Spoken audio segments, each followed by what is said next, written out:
obrigado por estarem aqui acompanhando essa apresentação.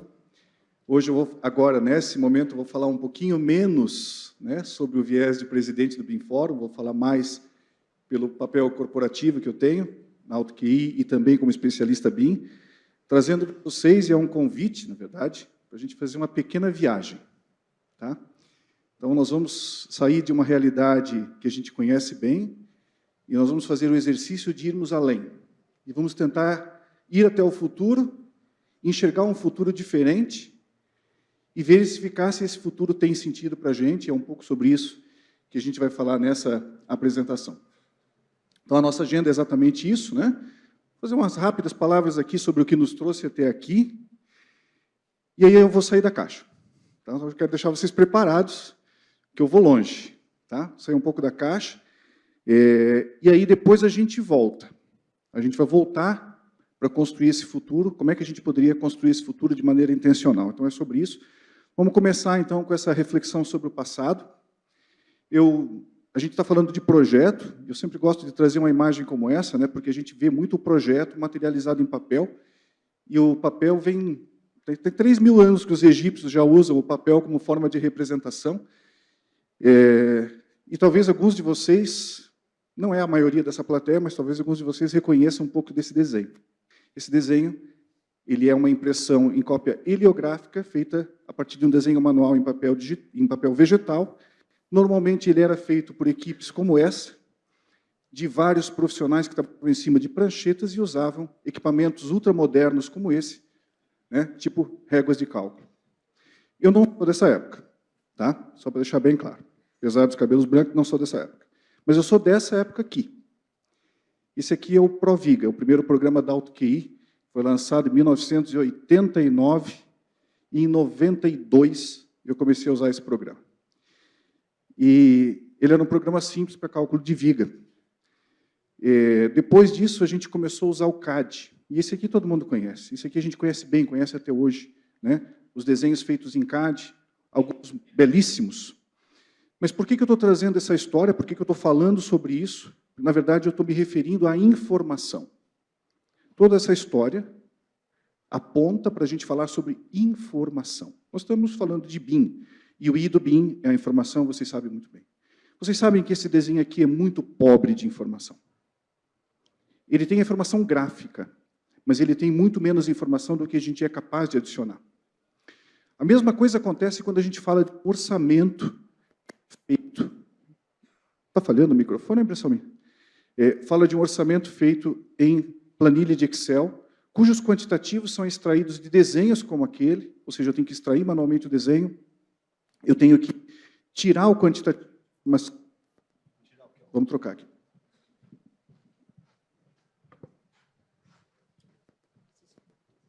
Alô? Agora sim.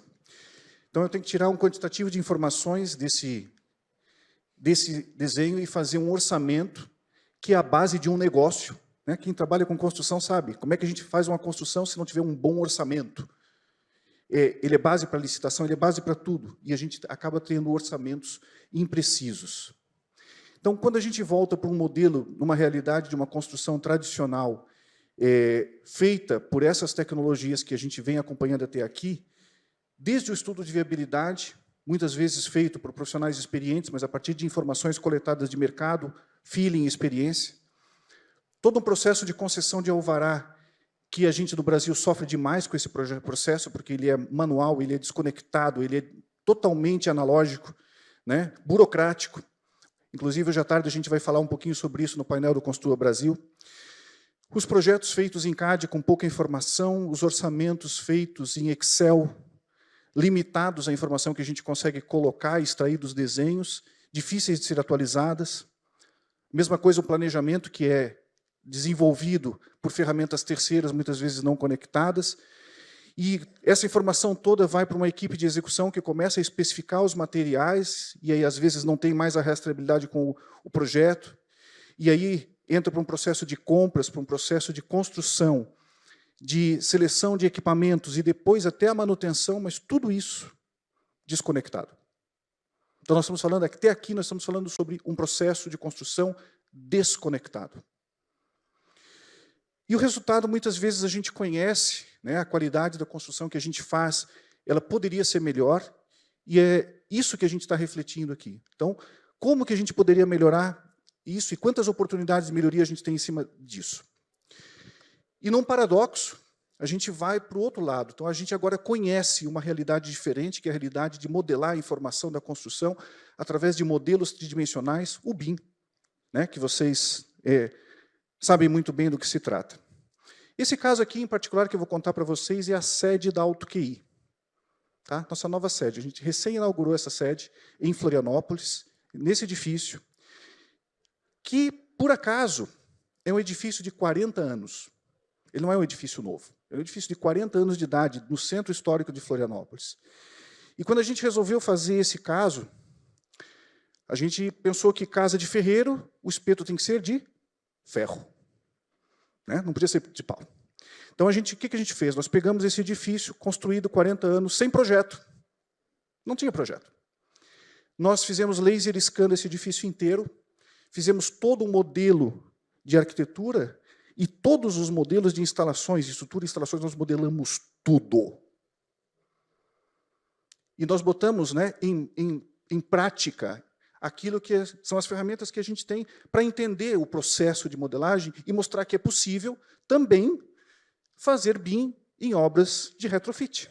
Ou seja, essa é uma obra já existente. E nós fizemos BIM em retrofit, mas não satisfeitos, nós vamos certificar esse edifício em LEED. Ele está no processo de certificação LEED e vai ser LEED Platinum. E possivelmente será o primeiro caso no Brasil de obra de retrofit feita em BIM e LEED Platinum. Tudo isso para a gente mostrar que o BIM é possível, que ele pode ir muito além.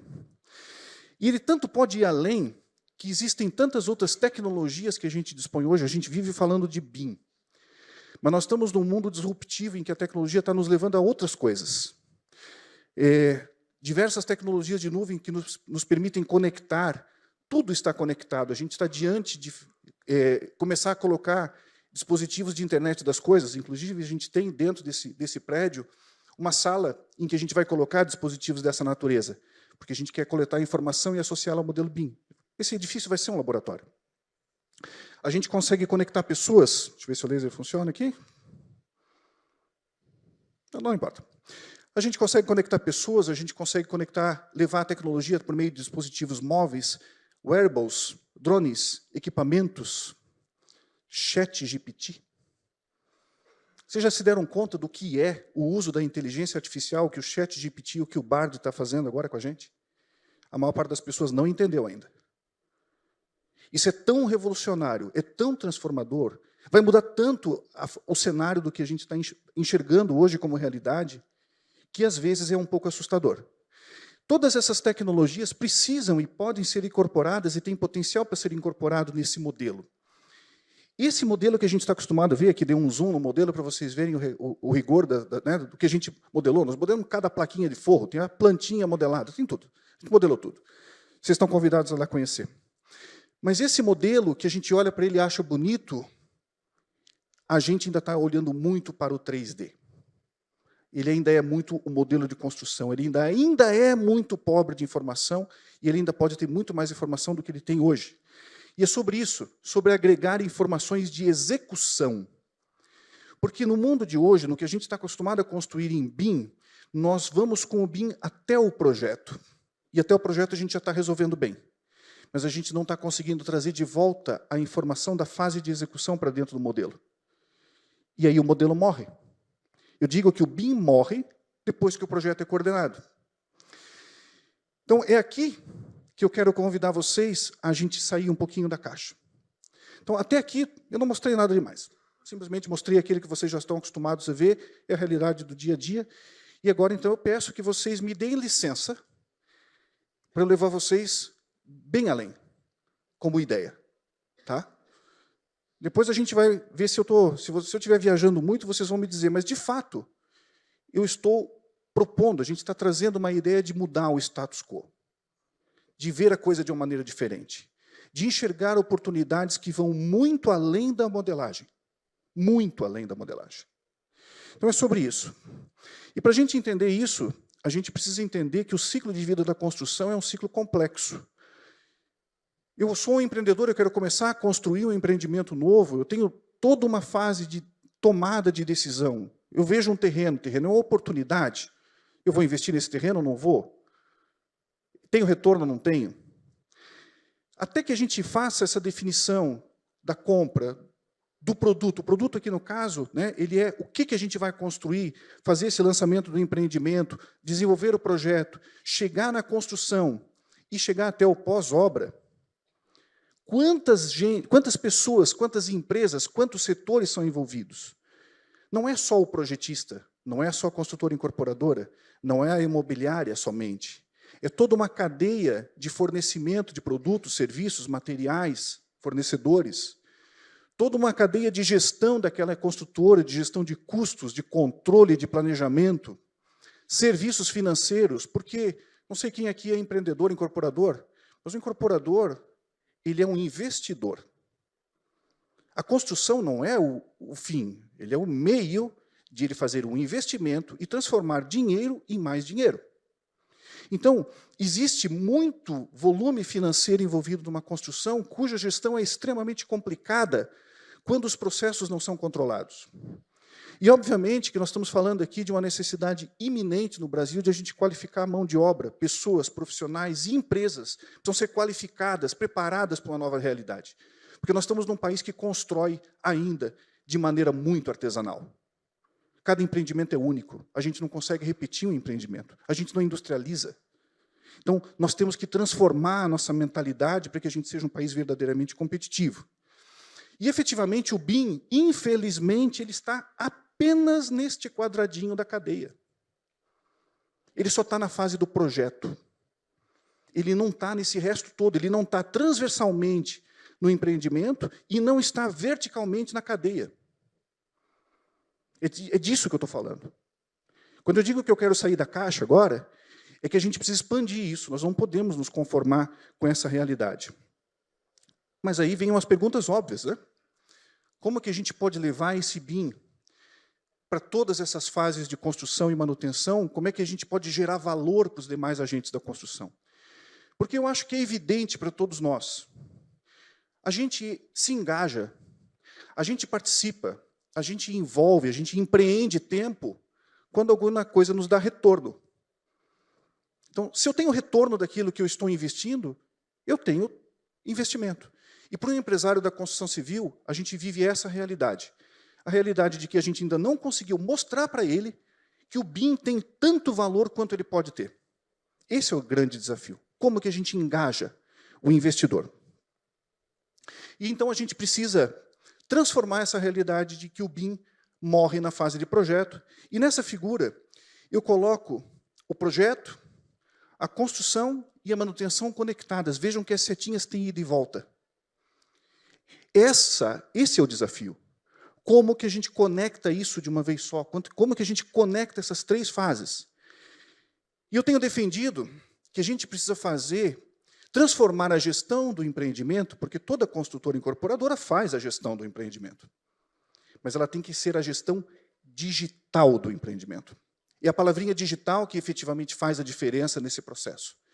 E o que viria a ser essa gestão digital? Aqui está a mudança de conceito.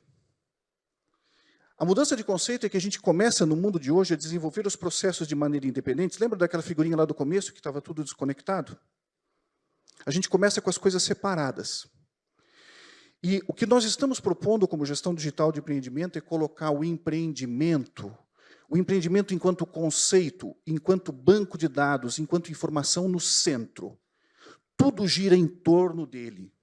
Mas quando eu digo tudo gira em torno dele, nós colocarmos camadas, todas as camadas de informação, espaciais, técnicas, físicas, físico-financeiras, sempre partindo do pressuposto de que eu estou lidando com informação centralizada. Eu não estou fazendo processos separados. Eu preciso intencionalmente construir um empreendimento e sobre ele colocar dados. Dados integrados. Dados que vão crescendo em quantidade, volume e relevância de informações, sempre centralizados. E a partir do momento que a gente faz esse processo de maneira intencional, nós tornamos este empreendimento vivo. Então, o que eu estou falando, né, o título dessa palestra é o empreendimento vivo. Como que a gente constrói esse processo, como que a gente muda esse mindset, como que a gente desenvolve tecnologias e pessoas para que este empreendimento passe a ser vivo. O que é um empreendimento vivo? É um conceito. Por enquanto, ele ainda é um conceito, ele não é um fato, ele não é uma realidade, ele é um conceito que utiliza, sim, a tecnologia para integrar todos os processos da construção civil, desde o projeto até a operação, mas veja que essa parte central, gerenciando as camadas de informações internas e externas, tornando o empreendimento mais vivo e sustentável. Tá, Rodrigo, o conceito é bonito. Mas vamos pensar no que é essa evolução. Eu vou insistir um pouquinho no que é esse conceito. Todo mundo conhece o conceito de GED, né? Ferramenta de gestão eletrônica de documentos. Aliás, a gente começou, anos atrás, né, quando a gente começou a digitalizar desenhos, a gente falou muito de GED. Então, existem inúmeras ferramentas de mercado que fazem isso, gerenciam documentos, plantas, desenhos, documentos, Excel. Está cheio de ferramentas para isso. Mais recentemente, a gente está evoluindo para o CDE. E nós já somos capazes hoje, de maneira muito clara, de diferenciar um CDE de um GED. Porque no CDE a gente traz o modelo. E a gente vai trazendo informações desse modelo que vão se somando e vão gerenciando, especialmente, a evolução do modelo no tempo. Eu começo um projeto, vou atualizando os meus arquivos IFC, eu vou gerando BCF, eu vou atualizando esse arquivo, vou gerando colaboração, e eles vão atualizando o meu modelo, vou gerando o modelo federado, vou gerando Clash. Tudo isso vai acontecendo com o CDE. Mas o empreendimento vivo vai além. O conceito do empreendimento vivo ele não é apenas a gestão da informação interna ligada ao processo de desenvolvimento do projeto. O empreendimento vivo eu trago informações de execução, agregando a esse modelo, mas não necessariamente ao modelo. Elas podem ser um imenso banco de dados que traz informações, muitas vezes, consolidadas na forma de metadados. Então, são camadas de informação que vão funcionando e vão sendo agregadas em tempo de execução nesse conceito que vai além do CDE. E o empreendimento vivo se torna uma espécie de hub de informações. Então, para a gente entender isso um pouquinho melhor, hoje a gente faz isso que está na tela. A gente desenvolve o modelo BIM, esse modelo BIM vai para a obra, né, o BIM to Field. Ou seja, a gente faz a modelagem dos sistemas de forma coordenada, compatibilizada, faz a estação de quantitativo, orçamento e planejamento da obra em BIM. É isso, a gente faz isso. Isso aqui já funciona, está bem claro. O primeiro passo é trazer essa informação de volta da obra para dentro do conceito. Então, aqui que entra a palavrinha importante, que são os metadados. Eu não estou falando apenas de trazer mais informação e pendurar no modelo IFC, tornando ele tão pesado que não é possível de trabalhar com ele. Não. Nós estamos falando de conectar bancos de dados. Nós estamos falando de conectar informações coletadas de campo por diversos tipos de forma e dispositivos. Esses metadados são coletados na obra e retroalimentam de maneira direta e indireta o modelo BIM. E com isso a gente consegue fazer uma gestão digital desse empreendimento e essas informações começam a mudar a nossa tomada de decisão na obra. E logo a seguir desse processo, quando a gente começa o processo, a gente está iniciando o BIM to Field to BIM. Quando esse processo se torna maduro e a gente conseguiu coletar todas essas informações da obra, então, finalmente, a gente construiu esse empreendimento vivo. E no empreendimento vivo já maduro, as informações internas e externas desse modelo são atualizadas. Não obrigatoriamente em tempo real, mas elas são atualizadas com uma periodicidade suficiente que elas geram insights, que elas nos ajudam na tomada de decisão. E aqui vem um ponto mais importante. Aquele empreendimento, que não é só um empreendimento físico, aquele empreendimento como dado, como informação, como ativo de negócio, se transforma num grande marketplace. Então, eu vou aprofundar isso aqui um pouquinho mais. Tá? Nós estamos saindo do Bean to Field, vamos fazer a volta e vamos botar esse empreendimento no nível tal de informação que ele é capaz de transformar esse cenário. Para tentar explicar isso aqui para vocês de uma maneira muito sintética, eu vou fazer esse exercício com vocês aqui, dando exemplos simples. Imagine que eu estou começando um empreendimento e eu coloquei esse empreendimento no conceito do empreendimento vivo, ele começou a ser o meu hub. E aí, aquilo que, por enquanto, para nós é mais evidente, todos os projetos de arquitetura, de estrutura, de instalações, esses projetos eles vão se comunicando com esse empreendimento desde o princípio, em ida e volta. Né? Eu vou gerando informações, eu vou compartilhando essas informações, elas vão me ajudando nessa tomada de decisão. Isso é um pouco do que a gente já faz com o CDE, só que agora a gente vai incluir alguns outros processos adicionais. E aí entram todos os processos de validação e checagem do modelo, que a gente começa a pegar não apenas a informação de checagem existente, mas eu vou começar a usar de aprendizado, e aqui está o ponto central. Imaginem que nas fases de desenvolvimento de projeto, quando o empreendimento é vivo, a informação vai e volta e eu estou aprendendo com ela. Eu vou percebendo as ineficiências, eu vou percebendo os detalhes, eu vou percebendo aquilo que vai funcionando, eu vou percebendo processos melhores e vou diferenciando de processos não tão maduros. Esse processo vai gerando aprendizagem e vai gerando inteligência, que as ferramentas de checagem começam a ser mais inteligentes também. E elas vão gerando subsídios para a gente desenvolver um fluxo de trabalho mais otimizado. Quem trabalha com BIM aqui sabe. Via de regra, quando o processo não é bem coordenado, a quantidade de retrabalho, de remodelagem, de refação é imensa. É imensa porque a gente não sabe ainda coordenar esses processos de forma otimizada. E a gente não aproveita das experiências anteriores para fazer isso, mas esse fluxo do empreendimento vivo começa a nos dar ferramentas que vão dando esse tipo de subsídio. Mas tudo isso a gente ainda está falando do mundo interno, ou do mundo da fase de projeto. Ok que eu agreguei informações físicas e técnicas nesse modelo, mas agora o que eu estou falando é de subir a régua desse nível de informação. Até aqui a gente ainda poderia enxergar isso aqui no CDE. Agora nós vamos agregar as informações de execução. Então imagine vocês que a qualquer tempo, tá? A qualquer tempo, eu comecei a fazer um estudo de massa e eu já posso começar a fazer orçamento. Porque essa informação conectada nesse empreendimento, ela vai me gerando, por força do workflow, desse fluxo de processo otimizado, ele vai me gerando request. Tá, mas quanto custa para eu botar um sistema fotovoltaico nesse edifício? Imaginem que eu começasse a ter diversas bases de dados de informação que vão, no momento do desenvolvimento do projeto, elas vão me dando informação do tipo, eu quero botar uma banheira. Eu sempre dou o exemplo da casa da minha colega Karine, que trabalha lá comigo na AutoQI, ela está fazendo a casa dela. E se fosse perguntar para ela, Karine, você quer banheira na casa? Quero. Quer churrasqueira? Quero. Quer lareira? Quero. Quer fotovoltaico? Quero. Quer sauna? Quero. Tudo quero. Aí depois ela vai ver quanto custa. Ela pediu para o arquiteto botou, o engenheiro botou, todo mundo botou. Quando ela vê o orçamento lá adiante, ela vai dizer, tira. Não é isso?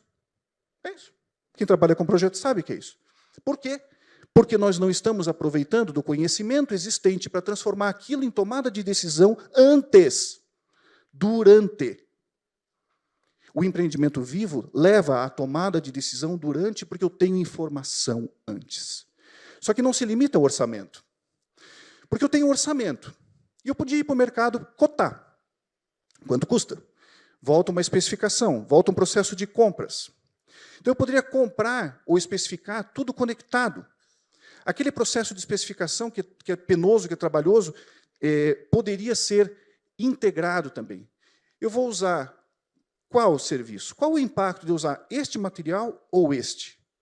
Qual o impacto de eu colocar esta solução ou esta? Mas pensa isso no projeto. Isso está integrado. E uma vez que eu tenho já o processo de especificação e o processo de compras integrado, eu posso fazer toda a gestão de contrato. E se eu tenho gestão de contrato integrada com esse processo também, o meu financeiro começa a mudar. Imagine vocês, a Caixa Econômica Federal financiando o empreendimento Minha Casa Minha Vida. E ela tem que pagar o fornecedor. Como é que ela sabe se aquela entrega de projeto, se aquela etapa foi concluída ou não? Como é que ela sabe isso? Tem que mandar um fiscal lá para verificar, ou tem que confiar, ou, enfim. É um processo... Eu não queria estar na pele da Caixa Econômica nesse momento. Então, assim, toda a gestão de liberação financeira de recursos, ela pode usufruir das informações que esse empreendimento vivo já coleta, porque eu tenho informações que vêm do processo de medição. Se eu tenho planejamento integrado ao modelo, se eu estou atualizando esse planejamento, se eu faço exercício de planejamento, se eu executo e potencializo o processo de medição de maneira automatizada, ou mesmo que não seja automatizada, mesmo que ela seja simplesmente melhor, o processo de gestão de contratos e financeiro ganha muito. E com isso, apareceu aquela setinha que não estava ali antes, conectando o projeto e execução. E aí, obviamente, que a gente agregou informações de execução, e acho até que fica evidente para vocês que a gestão de facilities fica muito melhor, porque se eu tenho gestão de contratos, se eu tenho a gestão de medição, se eu tenho a nota fiscal colocada como um metadado no modelo, eu sei de quem eu comprei tal produto ou serviço, onde que está o contrato, quem foi que executou, quando executou, em qual pavimento executou, em cada lugar, isso tudo está no empreendimento. Então, a gente tem uma mudança importante de paradigma. Mas não para por aí. Porque nós estamos falando de agregar tecnologias, né? As mais evidentes são essas que nós estamos vendo aqui. Modelo BIM, CDE, dispositivos móveis, wearables, tudo isso são as coisas mais evidentes. Mas nós vamos começar a nos deparar em breve com sensores, com dispositivos IoT, com outras tecnologias, especialmente de aprendizado de máquina, né? Com o uso da inteligência artificial, e essas tecnologias de nuvem que vão sendo agregadas a esses modelos centralizados, a esse conceito de... Lembre-se, nós estamos falando de um empreendimento como um banco de dados. Ele é um banco de dados vivo. E esse banco de dados passa a ter tecnologia que está processando essa informação do banco de dados o tempo todo. E como ela está processando, ela está aprendendo. E como ela está aprendendo, ela começa a entrar no mundo do design generativo. E eu acho que vocês já têm experiência de design generativo, já viram. Isso é um paradigma muito próximo de ser alcançado. Tá?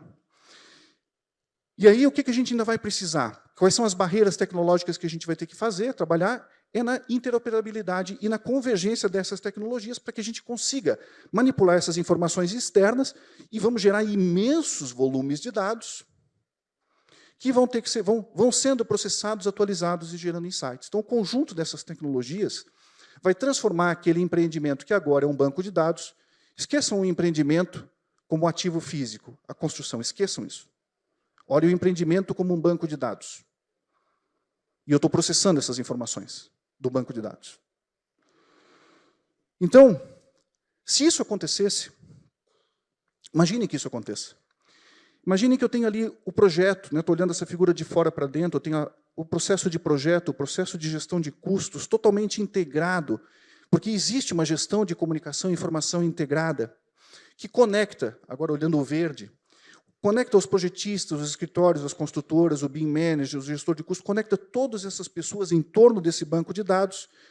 Lá no centro está o predinho da AutoQI, aquele azulzinho ali é o predinho da AutoQI.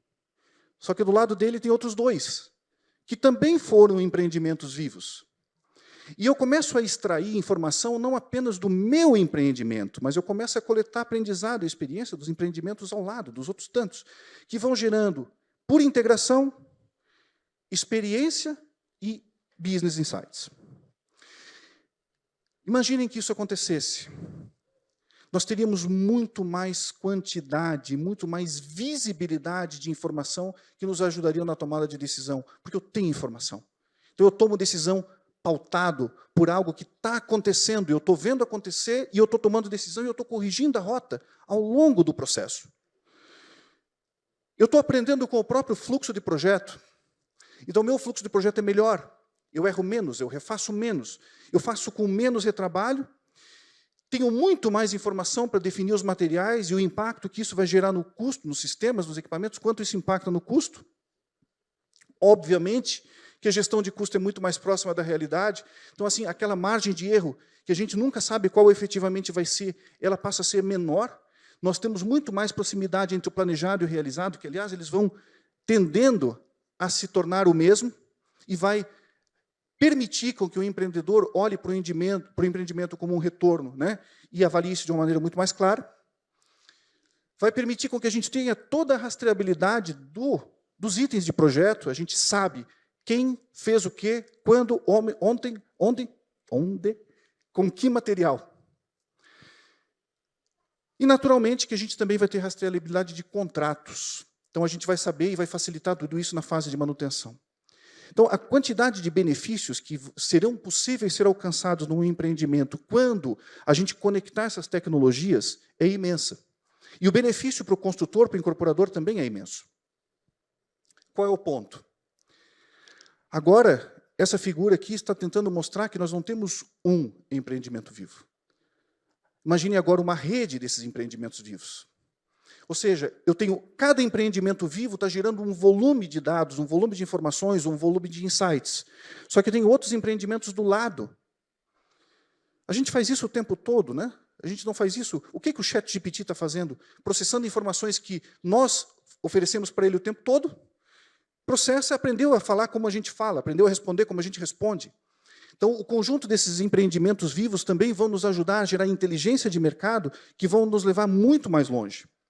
Imaginem agora que eu estou começando um empreendimento vivo, mas tem vários outros. Portanto, interna e externamente, internamente primeiro, eu sou um empreendedor, eu sou um investidor, posso ser pessoa física ou jurídica ou governo, não importa. Eu estou começando um empreendimento e quando eu plugo esse meu empreendimento no conceito do empreendimento vivo, eu vou começar a oferecer informações e tirar informações desse conceito. E aí, é um bom negócio ou não é? Por quanto está vendendo? Quanto que esse produto pode ter de ROI? Qual o VGV dele? Compara, troca, mede, gera benchmark, volta. Então, eu estou o tempo todo simulando situações possíveis desse empreendimento. Bom, agora eu tenho um projeto, tenho uma ideia, vou para o projeto. E o projeto vai acontecendo e ele vai mudando aquela realidade inicial, porque eu estou colocando mais input de informação.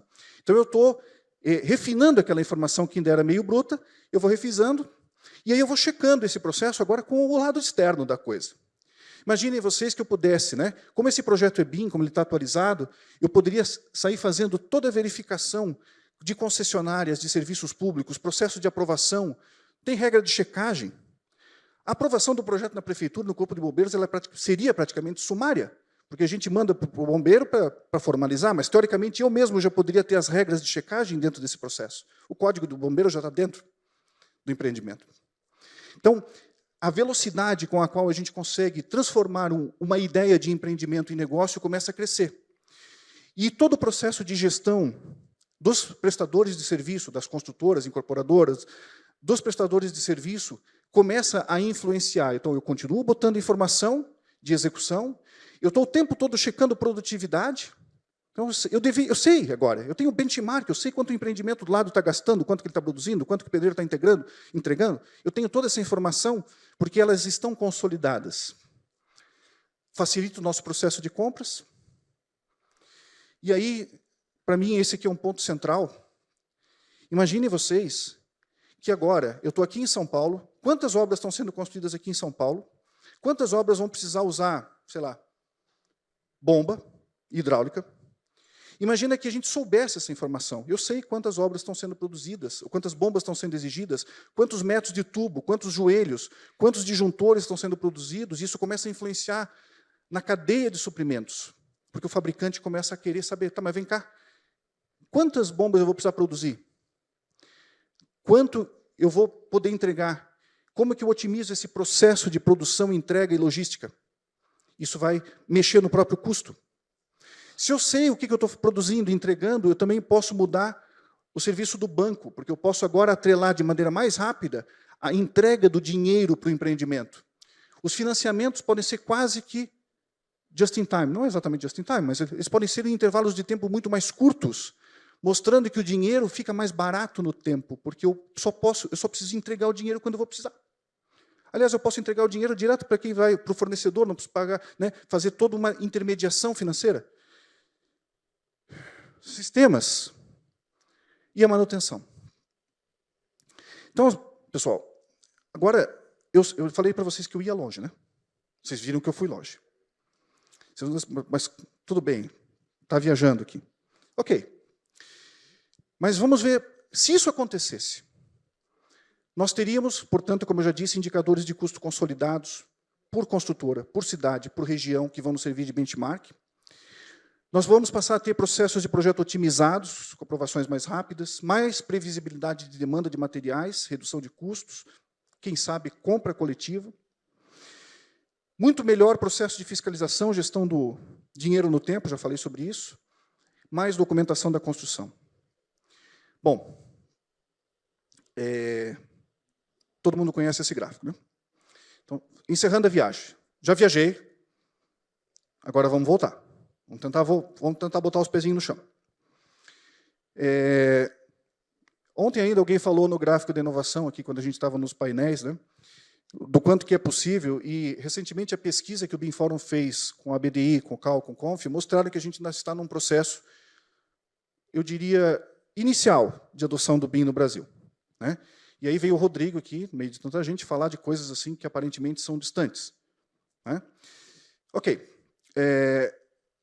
Só que existe um fator-chave para que essa transformação aconteça. E esse fator-chave ele está ligado à demanda. Vocês que trabalham com projetos, quem demanda projeto BIM hoje? Quantas construtoras e incorporadoras? Pensem no amplo mercado.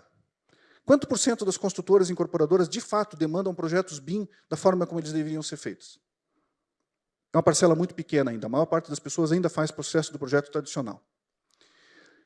Quando a chave da demanda virar, quando o governo passar a exigir muito mais projetos em BIM, quando as construtoras e incorporadoras entenderem esse processo de BIM, a aceleração dessa curva vai ser exponencial.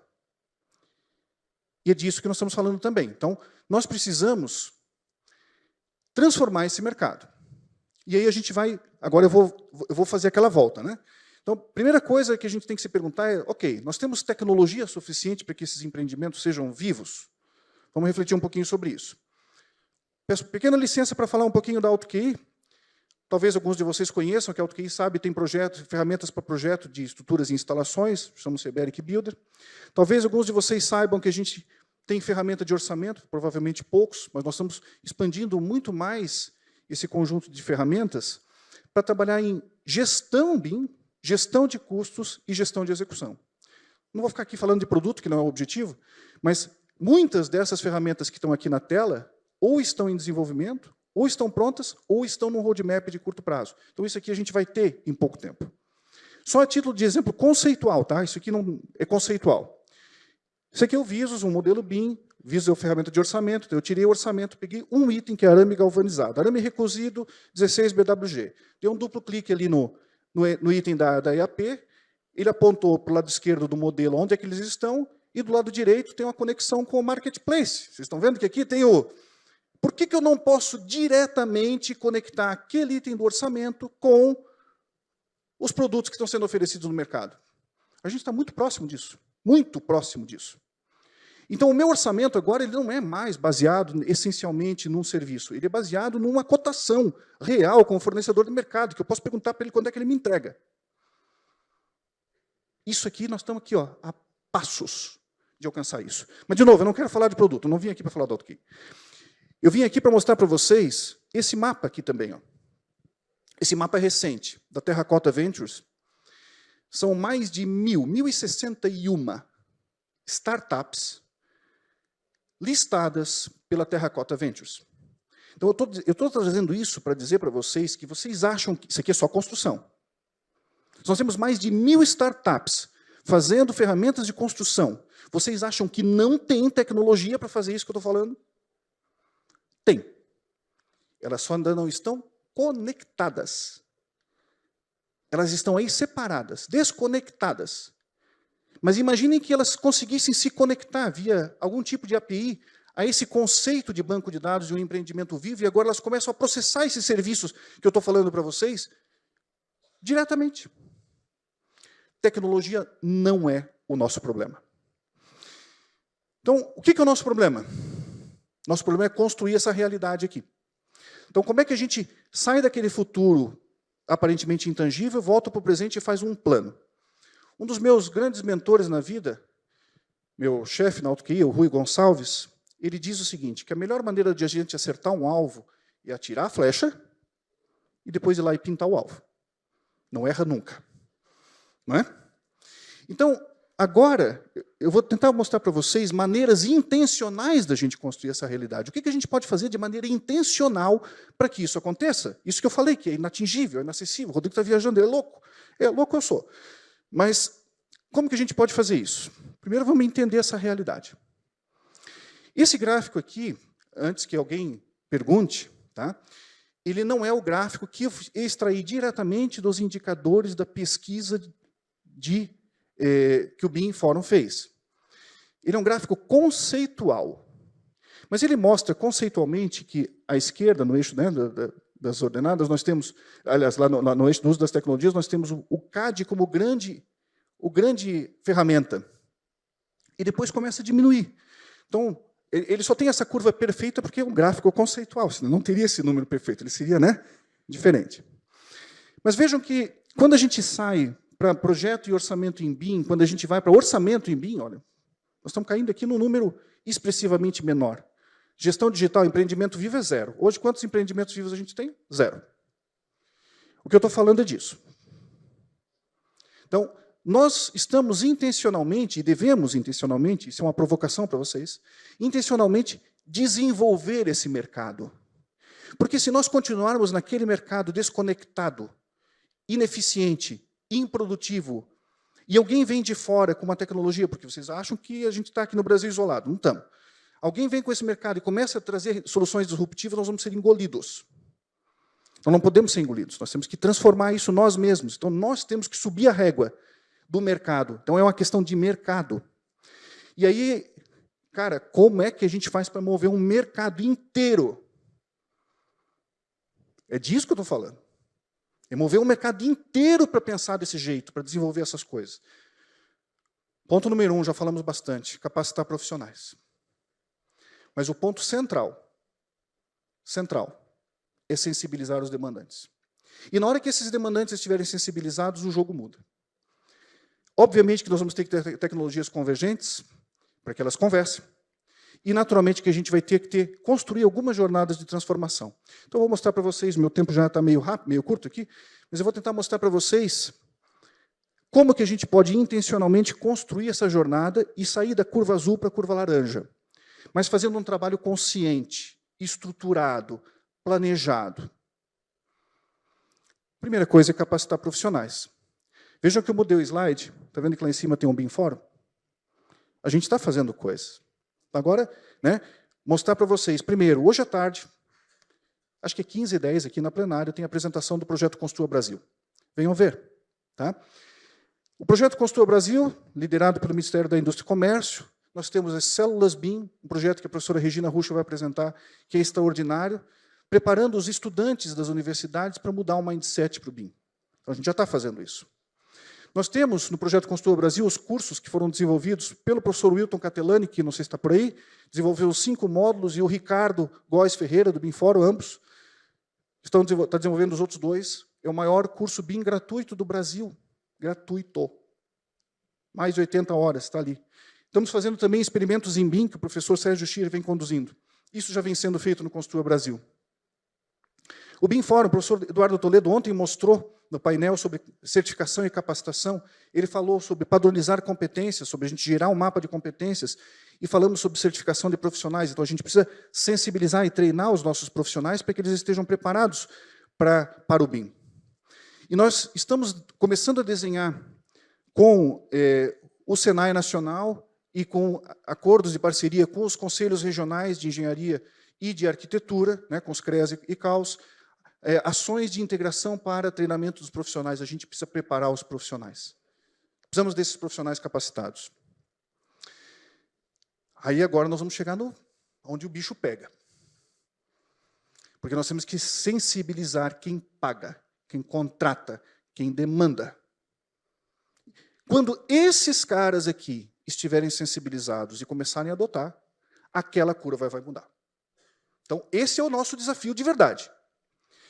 E aí o BIMFórum também vem desenhando junto com o Sebrae, nós tivemos ontem ainda na manhã, logo após a abertura, tivemos uma reunião interna aqui com a equipe do Senai Nacional, com o Sebrae Nacional e com o Senai Nacional, uma ação integrada que vai envolver BIMFórum, Sebrae, Senai, Construa Brasil e o sistema Confea-CREA, para desenvolver ações integradas, para promover a sensibilização de empresários e empreendedores da construção civil. Sensibilizá-los. Primeiro, nós vamos sensibilizá-los.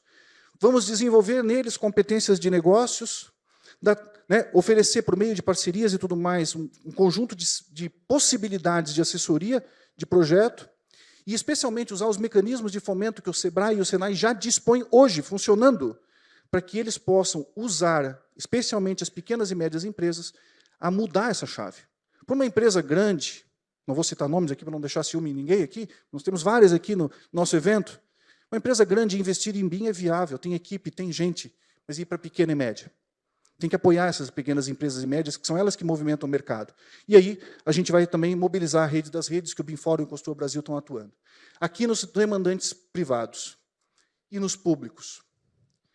Nos públicos, nós temos que botar para frente a estratégia BIM-BR. E hoje à tarde, nós temos, esperamos aqui, mais uma vez, o Rafael Codesco, que deve trazer novidades para a gente de como o governo está fazendo isso. E eu não sei se vocês sabem, mas no final do ano passado, o BIMFórum Brasil apresentou uma proposta de agenda ao Ministério da Indústria e Comércio, o MDIC, de como que a gente pode impulsionar a estratégia BIM-BR. É nosso papel, é nosso dever, o BIMFórum está absolutamente engajado em promover e retomar a estratégia BIM-BR. Também estamos desenvolvendo, aí não é mais o BIMFórum e a Recepet, nós estamos desenvolvendo toda uma proposta de governo para desenvolver uma plataforma digital de governo, a gente está chamando isso aqui como proposta de Construa Digital, em que a gente poderia ter diversos tipos de estruturas que poderiam ser padronizadas e virar uma biblioteca. A gente não precisa fazer tudo do zero. Tem muita coisa que dá para fazer junto. Tem casos extraordinários, como o caso, não sei se a Thalita Dadan está aí, mas o FNDE tem exemplos muito importantes de projetos feitos em BIM. E, por fim, o BIMFórum está atuando de maneira muito importante em várias ações que promovem essa jornada de transformação. Ontem vocês estavam aqui, foi lançado o primeiro guia para ajudar as empresas públicas e privadas, o professor Leuzinho está aqui sentado, desenvolvendo esses guias para a gente, que são guias que vão ajudar o contratante a contratar direito o BIM. Nós temos que promover os padrões internacionais de fluxo e entrega. Acabamos de sair da apresentação da BuildSmart, falar sobre IFC, MVD, IDS, BCF, IDM, ou seja, usar padrões internacionais. Precisamos que os fabricantes desenvolvam objetos BIM, ampliar isso. O prêmio, inclusive, vem nessa direção também. E, especialmente, também, gente, nós temos que desenvolver frameworks. A gente tem uma ação planejada para desenvolver frameworks também para a implantação de BIM em empresas. Me perdoe os consultores, mas nós não podemos implantar BIM one-to-one. Não posso pegar uma empresa construtora, pequeno porte, para ela poder virar a chave, ela ter que contratar um consultor. Então, tem que ter um framework, que ela possa fazer um pouquinho do serviço, ela mesma. E, claro, que a gente vai ter que fazer um monte de ações específicas para desenvolvimento do orçamento, porque a chave para a transformação é a construtora ter melhores informações de orçamento. E assim, pessoal, sobre tecnologia, precisamos de padrões abertos, precisamos de APIs de integração, tecnologias convergentes. Eu insisto, tecnologia não é o problema. Nós temos tecnologia suficiente para fazer isso. Elas têm que estar integradas e a gente tem que estar sensibilizado para fazer isso. Para finalizar, peço para vocês, façam esse exercício. Imagine que é possível construir melhor, mais barato e com mais qualidade. É possível. Imagine que a gente pode tornar as construções mais acessíveis a quem mais precisa, que hoje tem dificuldade de pagar. E se a gente muda essa chave, se a gente diminui o custo, se a gente melhora o ROI, se a gente diminui as condições, melhora essas construções a quem mais precisa, com menos recursos. Trabalhando na direção ESG com mais tecnologia, vamos desenvolver inúmeros novos mercados e oportunidades de negócio e vamos transformar essa construção civil. Eu pergunto, vocês acreditam que isso é possível? Eu acredito. Mas não só eu acredito, nós acreditamos que é possível inovar, conectar, construir conexões que verdadeiramente vão transformar as vidas das pessoas. e nós também acreditamos que é possível construir uma nova história para a construção civil. Então, agradeço a vocês, me perdoe a viagem, mas nós vamos chegar lá.